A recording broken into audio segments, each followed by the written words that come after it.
چیزیں ہمیں مل سکتی ہیں۔ آج ہمارے بچے نافرمان کیوں ہو رہے ہیں؟ آج ہمارے بچے نافرمان اس وجہ سے ہو رہے ہیں کہ ہم نے اپنے بچوں کو دنیا تو سکھائی، کاروبار تو سکھایا، کھیلنا کودنا تو سکھایا، روپیہ پیسہ کمانا تو سکھایا، لیکن دین نہیں سکھایا۔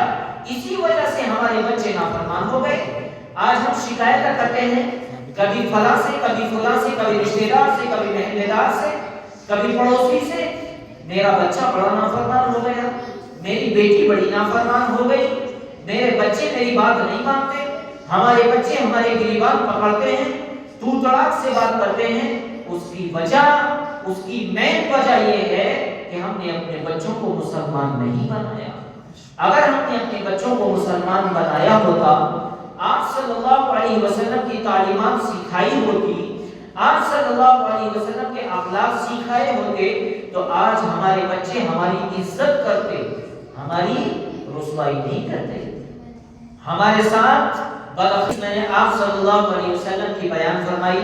سامعین حضرات جو روبرو ہیں وہ کم ہیں، لیکن مجھے پتا چلا ہے کہ میری یہ آواز اس مسجد کے چاروں ارد گرد جا رہی ہے۔ میری مائیں سن رہی ہیں، میرے بھائی جو اپنے مکانوں میں، اپنے بستروں میں، اپنی چوپالوں میں، اپنی دکانوں میں موجود ہیں، وہ سن رہے ہوں گے۔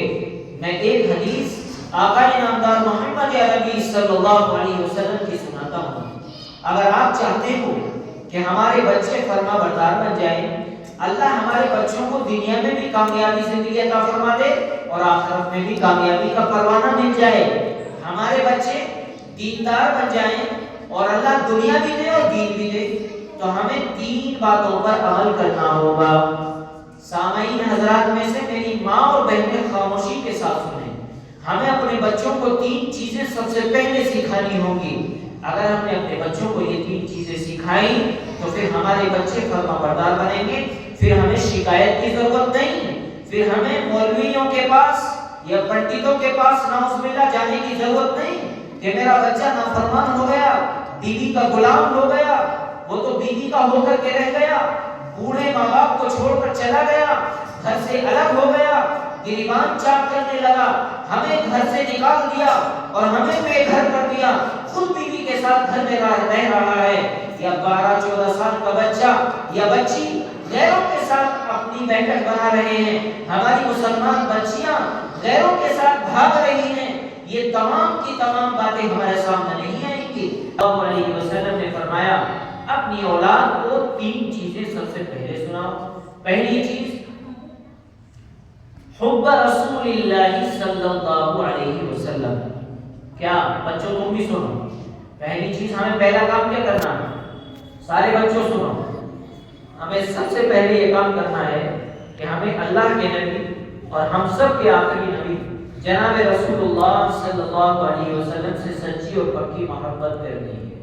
کریں گے سب انشاءاللہ؟ میری آواز جہاں تک جا رہی ہے، ساری مائیں اور بہنیں اس بات کو غور سے سنیں کہ ہم سب سے پہلے اپنے بچوں کو یہ پیغام دیں کہ اگر ہم چاہتے ہیں ہماری زندگی کامیاب زندگی بن جائے، ہماری زندگی میں دشواریاں نہ آئیں اور ہماری پکڑ نہ ہو اور ہم سب سے اچھی زندگی گزارنے والے بن جائیں، اچھے سے اچھی اشیاء ہمیں ملیں اور اس دنیا میں کسی بھی پریشانی کا سامنا نہ کرنا پڑے، تو ہم سب سے پہلے اپنے بچوں کو سکھائیں کہ آقا صلی اللہ علیہ وسلم سے محبت کریں۔ جب بھی ہمارے سامنے جناب رسول اللہ صلی اللہ علیہ وسلم کا تذکرہ آئے، جب بھی ہمارے کانوں میں جناب رسول اللہ صلی اللہ علیہ وسلم کا نام نامی آئے، ہم فوراً اپنے بچوں کو سکھائیں کہ وہ صلی اللہ علیہ وسلم۔ ہم جب بھی بچوں کیا، ہم جب بھی اپنے نبی، پیارے نبی، آخری نبی جناب رسول اللہ صلی اللہ علیہ وسلم کا نام سنیں گے تو ہم کیا کہیں گے؟ صلی اللہ علیہ وسلم۔ اور یہ ایک لفظ کہنے میں، اسے درود کہتے ہیں، ایک لفظ کہنے میں ہمیں 10 نیکیاں ملیں گی اور 10 گناہ معاف کیے جائیں گے اور 10 درجے ہمارے بلند کیے جائیں گے۔ اور دوسری چیز ہمیں اپنے بچوں کو یہ سکھانی ہے وَحُبَّ أَهْلِ بَيْتِهِ، اہل بیت سے ہمیں محبت کرنا سکھانی ہے۔ اہل بیت کن کو کہتے ہیں؟ اہل بیت کہتے ہیں جو اللہ کے نبی جناب رسول اللہ صلی اللہ علیہ وسلم کی آل اولاد ہیں. آپ کی بیویاں، آپ کی بیٹیاں، آپ کے داماد، آپ کے نواسے حضرت حسن حسین رضی اللہ عنہ. یہ ہمیں اپنے بچوں کو سکھانا ہے کہ پہلے تو ہم جناب رسول اللہ صلی اللہ علیہ وسلم سے پکی سچی محبت کرنے والے بن جائیں. پھر اس کے بعد آپ کے جو اہل و عیال ہیں، آپ کے جو اہل بیت ہیں، ان سب سے ہم محبت کرنے والے بن جائیں. دو چیزیں. تیسری چیز ہمیں سکھانی ہے وقراءۃ القرآن. تیسری چیز ہمیں سکھانی ہے کہ ہمارے بچوں کو اچھی انداز پر قرآن پڑھنا آ جائے اور ہمارے بچے اچھا قرآن سیکھ جائیں، تاکہ ہمارے بچے جب صبح کو اٹھیں تو سب سے پہلے ان کے ہاتھوں میں قرآن ہو. ان کے ہاتھوں میں صبح کو موبائل نہیں ہونا چاہیے. ہمارے بچوں کے ہاتھوں میں صبح کو اخبار نہیں ہونا چاہیے، ٹی وی کا ریموٹ نہیں ہونا چاہیے. ہمارے بچوں کے ہاتھوں میں صبح ہو تو قرآن ہونا چاہیے. ہم اپنے بچوں کو قرآن سے اتنی محبت کرنا سکھا دیں کہ وہ صبح بھی قرآن سے کریں اور شام بھی قرآن سے کریں. کوئی پریشانی آ جائے تو قرآن پڑھ کے دم کریں، اور کسی طرح کی کوئی اڑچن آ جائے قرآن پڑھ کے اللہ سے دعا مانگیں. اگر ہم نے اپنے بچوں کو تین چیزیں سکھائیں تو پھر انشاءاللہ ہمارے بچے فرما بردار بنیں گے، نیک بنیں گے اور اسلام کے ماننے والے بنیں گے، اسلام کے سپاہی بنیں گے، آقا صلی اللہ علیہ وسلم کے سچے امتی بنیں گے اور اللہ کے برگزیدہ بندے بنیں گے. لہذا ہمیں ان تین باتوں پر عمل کرنا ہے کہ ہمارے بچے جناب رسول اللہ صلی اللہ علیہ وسلم سے محبت کرنے والے بن جائیں اور آپ کے اہل بیت سے محبت کرنے والے بن جائیں اور قرآن سے اتنی محبت کریں کہ دن میں جس وقت بھی انہیں موقع ملے وہ قرآن پڑھنے میں لگ جائیں. جب انہیں خالی وقت ملے قرآن پڑھنے میں لگ جائیں. صبح کو وہ بغیر کہے خود اٹھ کر نماز پڑھیں اور نماز کے بعد قرآن پڑھیں. اگر ان تین باتوں پر ہمارے بچے عمل کرنے لگے تو پھر ہمیں دنیا کے سامنے رونا نہیں پڑے گا، پھر دنیا سے شکایتیں نہیں کرنا پڑیں گی کہ ہمارے بچے نافرمان ہو گئے، ان کو تعویذ دے دو. ہمارے بچے گالن گلوچ کرتے ہیں، پانی پڑھ کے دے دو. ہمارے بچے ہم پر ہاتھ اٹھاتے ہیں، کچھ تعویذ پہ ڈال دے دو.